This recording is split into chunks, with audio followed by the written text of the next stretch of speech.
একেই বলে বিলাসিতা। $1.5 মিলিয়ন খরচ করে ব্যাটম্যান মুভির সেই গাড়ি কিনছেন নেইমার জুনিয়র। হলিউড সিনেমার এই সায়েন্স ফিকশন গাড়িটি নেইমার রাস্তায় চালাতে পারবেন না, শুধুমাত্র নিজের ব্যক্তিগত এলাকায় ব্যবহার করতে পারবেন। এর জন্যই তিনি খরচ করেছেন $1.5 মিলিয়ন। ব্রাজিলিয়ান সুপারস্টারের শখ বলে কথা, টাকা তার কাছে কোনো ব্যাপার নয়। বিশ্বের অন্যতম ধনী ফুটবলার নেইমার জুনিয়র তার বিলাসিতার জন্য আলাদাভাবে পরিচিত। নেইমারের কালেকশনে আছে প্রায় 250 কোটি টাকার গাড়ি। মার্সিডিজ, ল্যাম্বরগিনি থেকে শুরু করে বিশ্বের প্রায় সকল দামি গাড়ির মালিক তিনি। তবুও মন ভরেনি। হলিউডের ব্যাটম্যান সিরিজে ব্যবহৃত একটি গাড়ি ব্যবহার করা হয়েছিল। ব্যাট মোবাইল নামের সেই গাড়িটি খুব পছন্দ করেছিলেন নেইমার। নিজের সেই শখ পূরণের জন্য 3 বছর অপেক্ষা করেছেন তিনি, খরচ করেছেন $1.5 মিলিয়ন। এখন হুবহু ব্যাট মোবাইল গাড়ির মালিক নেইমার জুনিয়র, যদিও সেই গাড়িটি রাস্তায় চলাচল করতে পারবে না, কারণ ব্রাজিলের আইন অনুযায়ী এটি অনুমোদিত নয়। শুধুমাত্র নিজের ব্যক্তিগত রাস্তায় গাড়িটি ব্যবহার করবেন নেইমার। ব্রাজিলের একজন বিল্ডার নেইমারের জন্য সম্পূর্ণ হাতে বানিয়েছেন এই ব্যাট মোবাইল গাড়ির রেপ্লিকা, যা দেখতে একদম ক্রিস্টোফার নোলানের সিনেমার মতো। ব্রাজিলের একজন বিল্ডার নেইমারের জন্য সম্পূর্ণ হাতে বানিয়েছেন এই ব্যাট মোবাইল গাড়ির রেপ্লিকা, যা দেখতে একদম ক্রিস্টোফার নোলানের সিনেমার গাড়ির মতো। এর প্রতিটি অংশ, বডি প্যানেল, এমনকি স্ক্রু ঢালাই পর্যন্ত কাস্টমাইজ করা হয়েছে। গাড়িটিতে আছে V8 ইঞ্জিন, যার শক্তি 450 থেকে 500 হর্স পাওয়ার পর্যন্ত।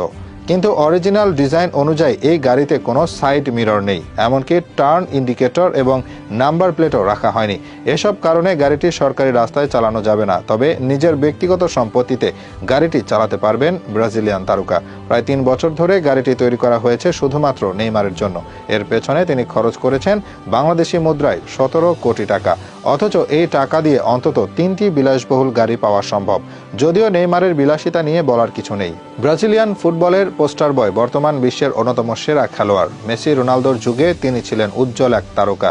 ট্রফি না জিতলেও ব্রাজিলের হয়ে ম্যাচের পর ম্যাচ জিতেছেন। গত 1.5 যুগে তার চেয়ে বড় কোনো সুপারস্টার ব্রাজিলিয়ানরা পায়নি। বিশ্বের অন্যতম শীর্ষ ক্লাব বার্সেলোনা এবং PSG-র হয়ে তিনি খেলেছেন। প্রতিটা ক্লাবেই হাজার হাজার কোটি টাকা বেতন পেয়েছেন। বিভিন্ন ব্র্যান্ডের চুক্তি থেকে উপার্জন করেছেন মোটা অঙ্কের অর্থ, যার বেশিরভাগ তিনি খরচ করেছেন বিলাসিতার পেছনে। ব্রাজিলের অন্যতম সেরা বাড়িতে বসবাস করেন তিনি। দেশটির রিও ডি জেনেরিও শহর থেকে কিছুটা দূরে একটি বাড়ি কিনেছেন নেইমার। 2016 সালে কেনা এই বাড়ির জন্য তাকে খরচ করতে হয়েছে €7 মিলিয়ন। দামের মতোই বাড়িটির সবকিছু অত্যন্ত বিলাসবহুল। প্রায় 2.5 একর আয়তনের এই বাড়িতে রয়েছে 6টি স্পেশাল সুইট। এছাড়া বাড়ির মধ্যে আছে জিম থেকে শুরু করে টেনিস কোর্ট, স্পা এবং ম্যাসাজ রুম।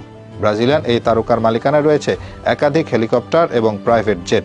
নিজের বাড়িতেও অনেক সময় হেলিকপ্টারে যাতায়াত করেন তিনি, এজন্য বাড়ির ভেতরে আছে একটি হেলিপ্যাড। রিও ডি জেনেরিও শহরের এই বাড়ি থেকে সমুদ্র সৈকত বেশি দূরে নয়। সেখানে রয়েছে নেইমারের ব্যক্তিগত প্রমোত্তরি। বিমান, ইয়ট ছাড়াও নেইমারের কালেকশনে আছে ডজনখানেক বিলাসবহুল গাড়ি। তার সবচেয়ে দামি গাড়িটি ল্যাম্বরগিনি ভেনেনো। বিরল এই গাড়িটি কেনার জন্য নেইমারের খরচ হয়েছে প্রায় $4.5 মিলিয়ন, যা বাংলাদেশি মুদ্রায় প্রায় 55 কোটি টাকারও বেশি।